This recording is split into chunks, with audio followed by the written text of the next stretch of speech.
इस वक्त मैं जामुल के शिवपुरी स्टेडियम में खड़ा हूं, जहां पे राम कथा का आयोजन होना है। यह राम कथा 29 दिसंबर से 6 जनवरी तक चलेगी, जिसमें वो अयोध्या से पहुंचने वाले पंडित राघवाचार्य जी इस कथा का वाचन करेंगे। मेरे साथ मौजूद हैं संयोजक जी। अब बताएंगे किस तरह की व्यवस्था है इसको लेकर। सादर जय श्री राम। 28 दिसंबर को 11,111 माताओं के द्वारा भव्याति भव्य कलश यात्रा निकाली जानी है। 29 दिसंबर से 6 जनवरी तक के इस पावन प्रांगण में श्री राम कथा का वाचन होना है। कथा व्यास श्रीमद जगत गुरु रामानुजाचार्य श्री स्वामी डॉक्टर राघवाचार्य जी महाराज, श्री राम पीठाधीश्वर, श्री राम लल्ला सेवा सदन, अयोध्या है। 29 दिसंबर से 6 जनवरी के बीच कथा व्यास जो हमारे हैं, उनके साथ साथ ही छत्तीसगढ़ ही नहीं अपितु पूरे भारत भर से 1000 संत, महंत और धर्माचार्यों का भी आगमन होना है। 28 दिसंबर जिस दिन कलश यात्रा है, उस दिन 1 लाख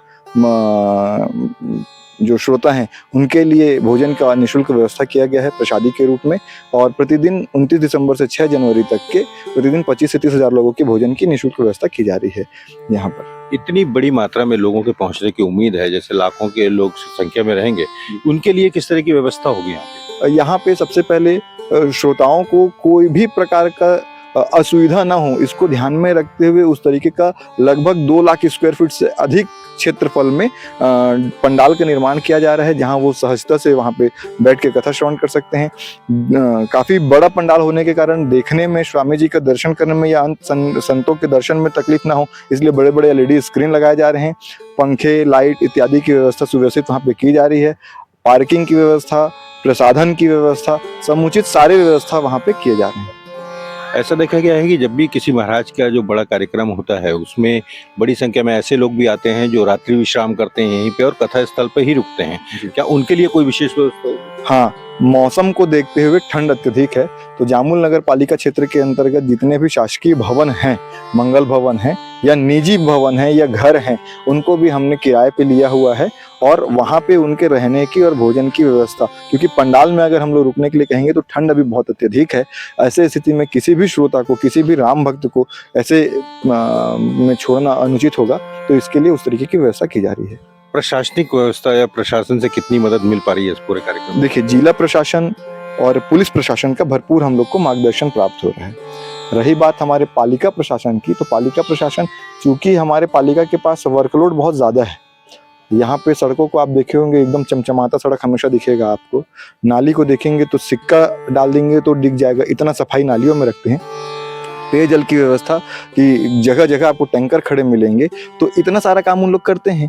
कई जनप्रतिनिधियों के घर में भी उनको सेवा देना पड़ता है, उसको भी वैसे चमकाना पड़ता है, तो इसके कारण वो क्या है, उनके पास वर्कलोड ज्यादा है। तो प्रशासन को तकलीफ मत हो करके, पालिका प्रशासन को तकलीफ मत हो करके या जनप्रतिनिधियों को तकलीफ मत हो करके, इस आयोजन में 8000 परिवार जो जुड़े हैं और 3000 जो स्वयंसेवक हैं इस आयोजन समिति में, वो सभी यहाँ ग्राउंड की जो सफाई व्यवस्था है वो स्वयं से कर रहे हैं।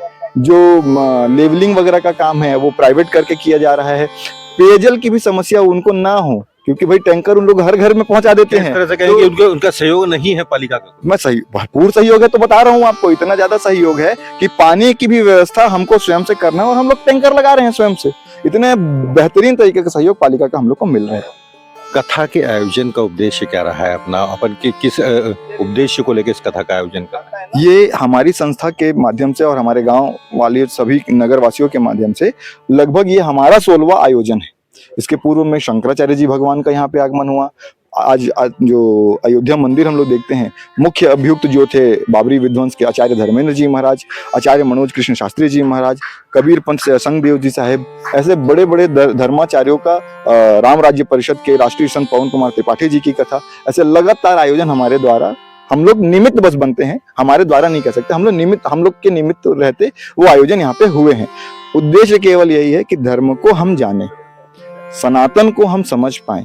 लोग जिस तरीके की भ्रांति फैला रहे हैं कि ये अलग है, वो अलग है, वो ऐसा नहीं, वो ऐसा नहीं, वैज्ञानिक प्रमाणिकता मांगते हैं, वो सारे चीज हम जाने।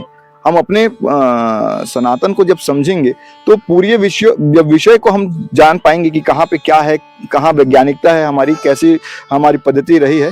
तो ये जो वसुधैव कुटुंबकम हम जो बोलते हैं वो जीने में आएगा, कि वो फलाने अलग है, वो ठिकाने अलग, ये नहीं। राम सिया राम मैं सब जग जानी, करहूं प्रणाम जोरी जुगबानी। सिया राम में सब जग ज्ञानी, सबको सिया राम के रूप में हम मान के, ना ये हिंदू है, ना वो मुस्लिम है, ना वो सिख है, ना वो ईसाई है, हम सब एक हैं।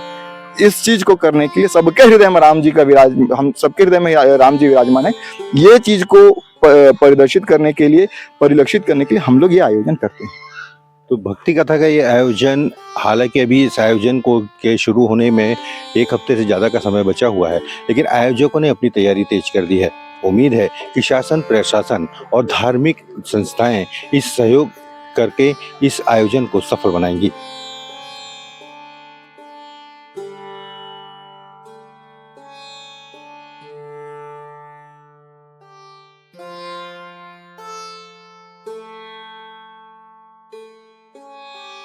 लोकतंत्र प्रहरी YouTube चैनल को सब्सक्राइब करें और बेल आइकन बटन को क्लिक करें। वीडियो को लाइक और शेयर करना ना भूलें।